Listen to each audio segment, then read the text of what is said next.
আজ আমি যে বিষয়টা নিয়ে কথা বলবো সেটা হচ্ছে ম্যাগনেট। ম্যাগনেট কয় প্রকার এবং কি কি? ম্যাগনেট দুই প্রকার। একটা হচ্ছে ন্যাচারাল ম্যাগনেট বা প্রাকৃতিক চুম্বক, একটা হচ্ছে আর্টিফিশিয়াল ম্যাগনেট বা কৃত্রিম চুম্বক। এই ন্যাচারাল ম্যাগনেট বা প্রাকৃতিক চুম্বক কাকে বলে? প্রকৃতিতে যেসব চুম্বক পাওয়া যায় তাদের প্রাকৃতিক চুম্বক বলা হয়। এই ধরনের চুম্বক এই ধরনের চুম্বককে বলা হয় খনিজ চুম্বক। এই ধরনের চুম্বক বাজারে কিনতে পাওয়া যায় না, এরা নির্দিষ্ট আকারের হয় না এবং এদের শক্তিও বেশি হয় না। ম্যাগনেসিয়া নামক অঞ্চলে এই ধরনের প্রচুর পাথর পাওয়া যায়। যেহেতু গ্রিক দেশের ম্যাগনেসিয়া নামক অঞ্চলে এই ধরনের পাথরটি পাওয়া গেছে, তাই এর নাম রাখা হয়েছে ম্যাগনেট। এর মধ্যে কি কি মানে গুণ লক্ষ্য করা হলো না? এর মধ্যে এক নম্বর হচ্ছে দিক নির্দেশক ক্ষমতা রয়েছে। মানে একটা চুম্বকে মাঝখানে সুতো দিয়ে বেঁধে যদি ঝুলিয়ে দেওয়া হয় তাহলে চুম্বকটি উত্তর দক্ষিণ মুখ করে স্থির হয়ে দাঁড়িয়ে যায়। চুম্বকের এই ধর্মটাকে বলা হয় দিক নির্দেশক ধর্ম।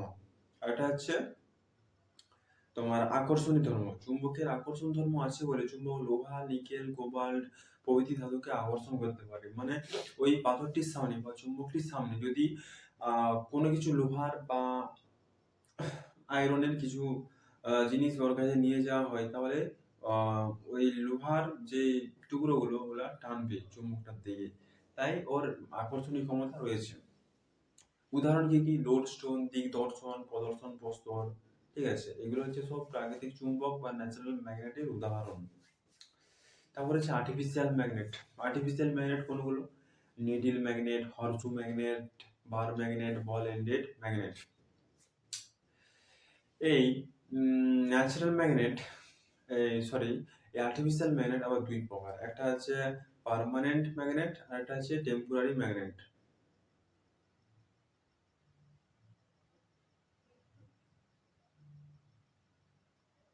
পার্মানেন্ট ম্যাগনেট আর এটা হচ্ছে টেম্পোরারি ম্যাগনেট। পার্মানেন্ট ম্যাগনেট কোনগুলো? ওই বললাম যেগুলো মানুষ মানে নির্দিষ্ট আকারে বানিয়েছে প্রয়োজন মতো, মানে মানুষের প্রয়োজন মতো যেগুলো বানিয়েছে সেগুলো হচ্ছে পার্মানেন্ট ম্যাগনেট। যেমন হচ্ছে needle magnet, horseshoe magnet, bar magnet, ball ended magnet, এগুলো সব হচ্ছে পার্মানেন্ট ম্যাগনেট। আর এটা হচ্ছে টেম্পোরারি ম্যাগনেট। টেম্পোরারি ম্যাগনেট কোনগুলো? টেম্পোরারি ম্যাগনেট হচ্ছে তোমার যেগুলো টেম্পোরারি ম্যাগনেট মানে ইলেকট্রোম্যাগনেট বলা হয়, যেটা ইলেকট্রিসিটি এর মাধ্যমে ম্যাগনেটাইজ করা হয়। আবার যখন ইলেকট্রিসিটি বন্ধ করে দেওয়া হয় তখন সেটা ডিম্যাগনেটাইজ হয়ে যায়, তখন তার ম্যাগনেটাইজ প্রপার্টি তার আর থাকে না।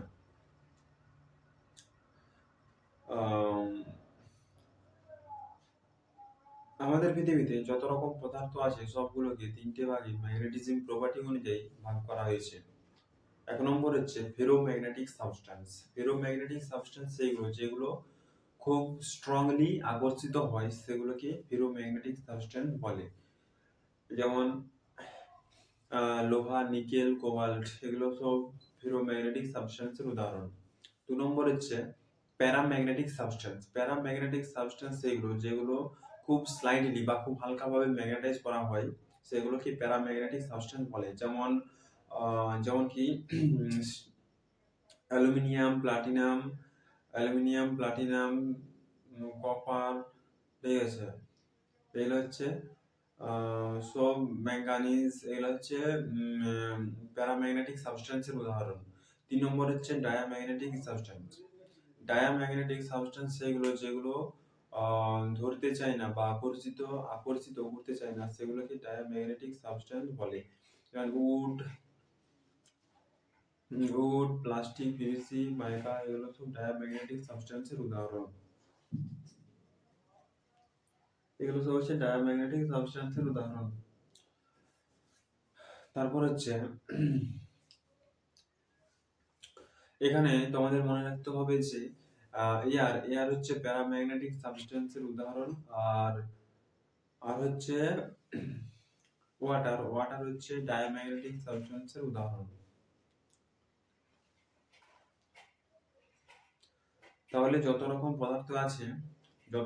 পদার্থ আমাদের এই পৃথিবীতে আছে সবগুলোকে তিনটে ভাগে ম্যাগনেটিক প্রপার্টি অনুযায়ী ভাগ করা হয়েছে।